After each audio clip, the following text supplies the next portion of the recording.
ఈ ఇంట్లోకి అడుగు పెట్టడానికి నీకు అధికారం లేదు. ఇది నా కష్టార్జితం.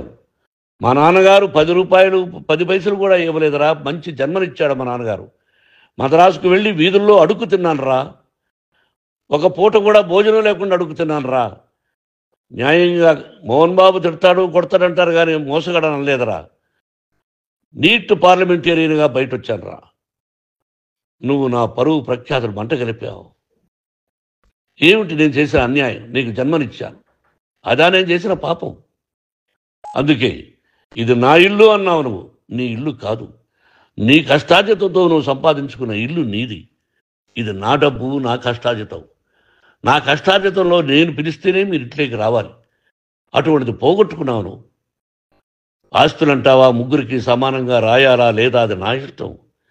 ఆస్తులు ఇస్తానా, లేకపోతే గంగపాలు చేస్తానా, లేకపోతే ఎవరికైనా దానధర్మాలు చేస్తానా, అది నాకు సంబంధించిందిరా. నా కష్టార్జితం రా. మీరు చేస్తున్న విధానం గుణగణాలు కావాలరా. మందు తాగచ్చురా. ఎంత తాగాలి? నేను కూడా 1 or 2 పెగ్స్ తీసుకుంటా. ఇది తప్పు కాదు, జనానికి తెలియాలి. నా డబ్బు ఇది. ఏ తాగి ఎవరిని కొట్లా, తాగి నేను తింటున్నా. అది ప్రజలకు అక్కర్లా. నేను తప్పు చేస్తేనే ప్రజలకు కావాలా. ఇవన్నీ ఉన్నాయిరా. ఇవన్నీ తెలుసుకో. జర్నలిస్ట్ సోదరులారా, మీకు నా గతాన్ని తెలుసు, నా భవిష్యత్తు, నేను ఎక్కడి నుంచి వచ్చాను కూడా మీకు తెలుసు. ఈ రోజున మీరు రాస్తున్న విధానం, నా బిడ్డ నన్ను కొట్టాడన్నారు. ఎంత తప్పు. ఈ రోజున నా బిడ్డ మీద కోపంతో అవును చెప్పచ్చు. కాదు, వాడు నా మీద చెయ్యెత్తలేదు. నేను ఘర్షణ పడ్డాం. ఘర్షణ వేరు, కొట్టుకోవడం వేరు. గాయాలతో హాస్పిటల్కి వచ్చి కుంటుకుంటుగా నడిచాడు. మళ్ళీ ఏమని పోలీస్ స్టేషన్కి వెళ్ళి చెప్పాడు. ఎవరో 2 ఉన్నారు, వాళ్ళిద్దరూ నా మీద దాడి చేశారన్నాడు. నా ఇంట్లో పనిచేస్తున్న వ్యక్తుల గురించి పోలీస్ స్టేషన్కి వెళ్ళి చెప్పవలసిన అవసరం అతనికి లేదు, హక్కు లేదు. పోలీస్ డిపార్ట్మెంట్ కూడా తెలుసుకోవాల్సిన విషయం. నా ఇంట్లో ఉండే వర్కర్స్ మీద నేను కంప్లైంట్ ఇవ్వాలి. నువ్వు పర్మిషన్ లేకుండా నా ఇంట్లోకి నువ్వు చొరబడి ఇల్లు నాదంటూ ఇంట్లో పనిచేస్తున్న వర్కర్స్ మీద కంప్లైంట్ ఇచ్చావు. అది ఎంతవరకు పోలీసు న్యాయమో రూల్సో చూద్దాం.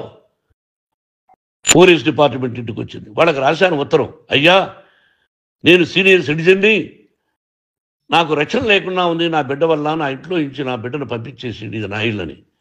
వాళ్ళు నాకు సమాధానం ఇవ్వలేదు. ఇవ్వకపోగా ఎవరిని పట్టించుకోలేదు.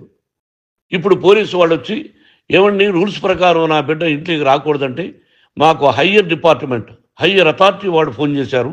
మీరు ఎవరిని స్టాప్ చేయొద్దండి, బయట నుంచి ఎవరైనా వస్తే వాళ్ళని స్టాప్ చేయండి అన్నారు. 2 రోజుల నుంచి 10 మంది 20 మంది వస్తున్నారు.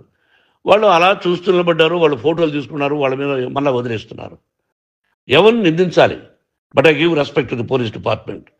వాళ్ళకి ఎవరు ఏ అధికారి ఫోన్ చేశాడో, ఆ అధికారికి ఏ పొలిటీషియన్ చేశాడో అది వాళ్ళకే వదిలేస్తున్నా.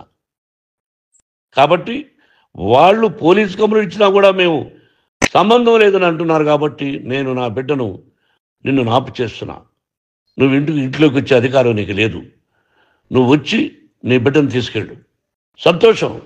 నువ్వు రాలేదు, నీ బిడ్డను జాగ్రత్తగానే చూసుకుంటావు. Take care your daughter, that's all. మీ అమ్మ హాస్పిటల్లో అడ్మిట్ అయింది. రేపో ఎల్లుండో మీ అమ్మను పిలిపించి బాగైన తర్వాత ఇదిగో నువ్వు నీ కొడుకు బిడ్డను తీసుకెళ్ళి వాడికి అప్పచెప్పని చెప్తాను పోలీసు వాళ్ళ ఆధ్వర్యంలో. ఇది 100% జర్నలిస్ట్ సోదరులారా, పోలీస్ స్టాప్ పెట్టండి. మీకు కుటుంబాలు ఉన్నాయి, మీ యజమానులకు కుటుంబాలు ఉన్నాయి. మీ కుటుంబాల విషయాలు, మీ యజమానుల కుటుంబాల విషయాలు మేము ఎవరు జోక్యం చేసుకోవాలా. మేము నటీనటులం. మాది తప్పుంటే నటుడుగా నన్ను ఫెయిల్యూర్ అని రాయండి, నా నటన బాగలేకపోతే రాయండి. బట్ ఇంటి లోపల సందులో నుంచి చూస్తూ తప్పు చేస్తున్నామని ఉన్నది లేనిది ఉన్నట్టు రాయకండి. మీకు నా హృదయపూర్వక నమస్కారాలు. ఇన్ని రోజులు హృదయపూర్వకంగా ఎంకరేజ్మెంట్ చేశారు. ఆ ఎంకరేజ్మెంట్కు నమస్కారం చేసుకుంటూ I love you all. I love you police department.